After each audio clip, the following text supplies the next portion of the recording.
The Striding Place by Gertrude Atherton. Weigel, continental and detached, tired early of grouse shooting. To stand propped against a sod fence while his host's workmen routed up the birds with long poles and drove them towards the waiting guns made him feel himself a parody on the ancestors who had roamed the moors and forests of this West Riding of Yorkshire in hot pursuit of game worth the killing. But when in England in August, he always accepted whatever proffered for the season, and invited his host to shoot pheasants on his estates in the south. The amusements of life, he argued, should be accepted with the same philosophy as its ills. It had been a bad day. A heavy rain had made the moor so spongy that it fairly sprang beneath the feet. Whether or not the grouse had haunts of their own, wherein they were immune from rheumatism, the bag had been small. The women, too, were an unusually dull lot, with the exception of a new-minded debutante who bothered Weigel at dinner by demanding the verbal restoration of the vague paintings on the vaulted roof above them. But it was no one of these things that sat on Weigel's mind as, when the other men went up to bed, he let himself out of the castle and sauntered down to the river.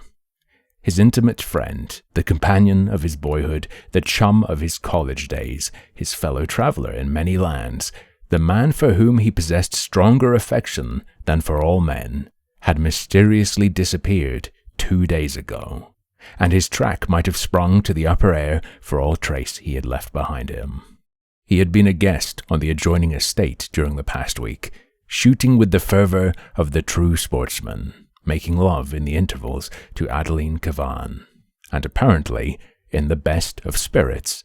As far as was known, there was nothing to lower his mental mercury, for his rent roll was a large one. Miss Cavan blushed whenever he looked at her, and, being one of the best shots in England, he was never happier than in August. The suicide theory was preposterous, all agreed, and there was as little reason to believe him murdered. Nevertheless, he had walked out of March Abbey 2 nights ago without hat or overcoat, and had not been seen since. The country was being patrolled night and day. 100 keepers and workmen were beating the woods and poking the bogs on the moors, but as yet not so much as a handkerchief had been found. Weigel did not believe for a moment that Wyatt Gifford was dead, and although it was impossible not to be affected by the general uneasiness, he was disposed to be more angry than frightened. At Cambridge, Gifford had been an incorrigible practical joker, and by no means had outgrown the habit. It would be like him to cut across the country in his evening clothes, board a cattle train, and amuse himself touching up the picture of the sensation in West Riding. However, Weigel's affection for his friend was too deep to companion with tranquillity in the present state of doubt, and instead of going to bed early with the other men, he determined to walk until ready for sleep. He went down to the river and followed the path through the woods. There was no moon, but the stars sprinkled their cold light upon the pretty belt of water flowing placidly past wood and ruin. Between green masses of overhanging rocks or sloping banks tangled with tree and shrub, leaping occasionally over stones with the harsh notes of an angry scold, to recover its equanimity the moment the way was clear again. It was very dark in the depths where Weigel trod. He smiled as he recalled a remark of Gifford's. "An English wood is like a good many other things in life, very promising at a distance, but a hollow mockery when you get within. You see daylight on both sides, and the sun freckles the very bracken. Our woods need the night to make them seem what they ought to be, what they once were, before our ancestors' descendants demanded so much more money in these so much more various days." Weigel strolled along, smoking, and thinking of his friend, his pranks, many of which had done more credit to his imagination than this, and recalling conversations that had lasted the night through. Just before the end of the London season, they had walked the streets one hot night after a party, discussing the various theories of the soul's destiny. That afternoon, they had met at the coffin of a college friend whose mind had been a blank for the past 3 years. Some months previously, they had called at the asylum to see him. His expression had been senile, his face imprinted with the record of debauchery. In death, the face was placid, intelligent, without ignoble lineation, the face of the man they had known at college. Weigel and Gifford had no time to comment there, and the afternoon and evening were full, but, coming forth from the house of festivity together, they had reverted almost at once to the topic. "I cherish the theory," Gifford had said, "that the soul sometimes lingers in the body after death. During madness, of course, it is an impotent prisoner, albeit a conscious one. Fancy its agony and its horror. What more natural than that, when the life-spark goes out, the tortured soul should take possession of the vacant skull and triumph once more for a few hours, while old friends look their last. It has had time to repent while compelled to crouch and behold the result of its work, and it has shrived itself into a state of comparative purity. If I had my way, I should stay inside my bones until the coffin had gone into its niche, that I might obviate for my poor old comrade the tragic impersonality of death. And I should like to see justice done to it, as it were, to see it lowered among its ancestors with the ceremony and solemnity that are its due. I am afraid that if I dissevered myself too quickly, I should yield to curiosity and hasten to investigate the mysteries of space." "You believe in the soul as an independent entity, then? That it and the vital principle are not one and the same?" "Absolutely. The body and soul are twins, life comrades, sometimes friends, sometimes enemies, but always loyal in the last instance. Some day, when I am tired of the world, I shall go to India and become a Mahatma, solely for the pleasure of receiving proof during life of this independent relationship. Suppose you were not sealed up properly, and returned after one of your astral flights to find your earthly part unfit for habitation. It is an experiment I don't think I should care to try, unless even juggling with soul and flesh had palled. That would not be an uninteresting predicament. I should rather enjoy experimenting with broken machinery." The high, wild roar of water smote suddenly upon Weigel's ear and checked his memories.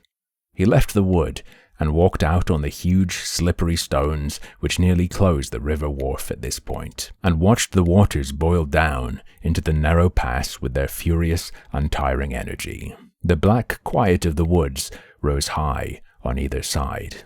The stars seemed colder and whiter just above. On either hand, the perspective of the river might have run into a rayless cavern. There was no lonelier spot in England, nor one which had the right to claim so many ghosts, if ghosts there were. Weigel was not a coward, but he recalled uncomfortably the tales of those that had been done to death in the Strid. Wordsworth's Boy of Egremont had been disposed of by the practical Whitaker, but countless others, more venturesome than wise, had gone down into that narrow boiling course, never to appear in the still pool a few yards beyond. Below the great rocks which formed the walls of the Strid was believed to be a natural vault, onto whose shelves the dead were drawn. The spot had an ugly fascination. Weigel stood, visioning skeletons, uncoffined and green, the home of the eyeless things which had devoured all that had covered and filled that rattling symbol of man's mortality. Then fell to wondering if anyone had attempted to leap the stride of late. It was covered with slime. He had never seen it look so treacherous. "This striding place is called the Strid, a name which it took of yore. 1,000 years hath it borne the name, and it shall 1,000 more." He shuddered and turned away, impelled, despite his manhood, to flee the spot. As he did so, something tossing in the foam below the fall, something as white, yet independent of it, caught his eye and arrested his step. Then he saw that it was describing a contrary motion to the rushing water, an upward, backward motion. Weigel stood rigid, breathless.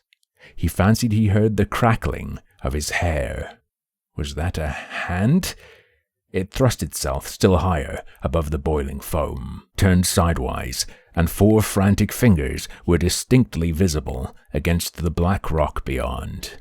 Weigel's superstitious terror left him. A man was there, struggling to free himself from the suction beneath the strid. Swept down, doubtless, but a moment before his arrival, perhaps as he stood with his back to the current. He stepped as close to the edge as he dared. The hand doubled as if in imprecation, shaking savagely in the face of that force which leaves its creatures to immutable law, then spread wide again, clutching, expanding, crying for help as audibly as the human voice. Weigel dashed to the nearest tree, dragged and twisted off a branch with his strong arms, and returned as swiftly to the strid. The hand was in the same place, still gesticulating as wildly. The body was undoubtedly caught in the rocks below, perhaps already halfway along one of those hideous shelves. Weigel let himself down upon a lower rock, braced his shoulder against the mass beside him, then, leaning out over the water, thrust the branch into the hand. The fingers clutched it convulsively. Weigel tugged powerfully, his own feet dragged perilously near the edge. For a moment he produced no impression. Then an arm shot above the waters. The blood sprang to Weigel's head. He was choked with the impression that the strid had him in her roaring hold, and he saw nothing. Then the mist cleared. The hand and arm were nearer, although the rest of the body was still concealed by the foam. Weigel peered out with distended eyes. The meager light revealed in the cuffs links of a peculiar device. The fingers clutching the branch were as familiar. Weigel forgot the slippery stones, the terrible death if he stepped too far. He pulled with passionate will and muscle. Memories flung themselves into the hot light of his brain, trooping rapidly upon each other's heels, as in the thought of the drowning. Most of the pleasures of his life, good and bad, were identified in some way with this friend. Scenes of college days, of travel, where they had deliberately sought adventure and stood between one another and death upon more occasions than one, of hours of delightful companionship among the treasures of art, and others in the pursuit of pleasure, flashed like the changing particles of a kaleidoscope. Weigel had loved several women, but he would have flouted in these moments the thought that he had ever loved any woman as he loved Wyatt Gifford. There were so many charming women in the world, and in the 32 years of his life he had never known another man to whom he had cared to give his intimate friendship. He threw himself on his face. His wrists were cracking, the skin was torn from his hands. The fingers still gripped the stick. There was life in them yet. Suddenly, something gave way. The hand swung about, tearing the branch from Weigel's grasp. The body had been liberated and flung outward, though still submerged by the foam and spray. Weigel scrambled to his feet and sprang along the rocks, knowing that the danger from suction was over and that Gifford must be carried straight to the quiet pool. Gifford was a fish in the water and could live under it longer than most men. If he survived this, it would not be the first time that his pluck and science had saved him from drowning. Weigel reached the pool. A man in his evening clothes floated on it, his face turned towards a projecting rock over which his arm had fallen, upholding the body. The hand that had held the branch hung limply over the rock, its white reflection visible in the black water. Weigel plunged into the shallow pool, lifted Gifford in his arms, and returned to the bank. He laid the body down and threw off his coat that he might be the freer to practice the methods of resuscitation. He was glad of the moment's respite. The valiant life in the man might have been exhausted in that last struggle. He had not dared to look at his face, to put his ear to the heart. The hesitation lasted but a moment. There was no time to lose. He turned to his prostrate friend. As he did so, something strange and disagreeable smote his senses. For a half-moment, he did not appreciate its nature. Then his teeth cracked together. His feet, his outstretched arms pointed towards the woods. But he sprang to the side of the man and bent down and peered into his face. There was no face.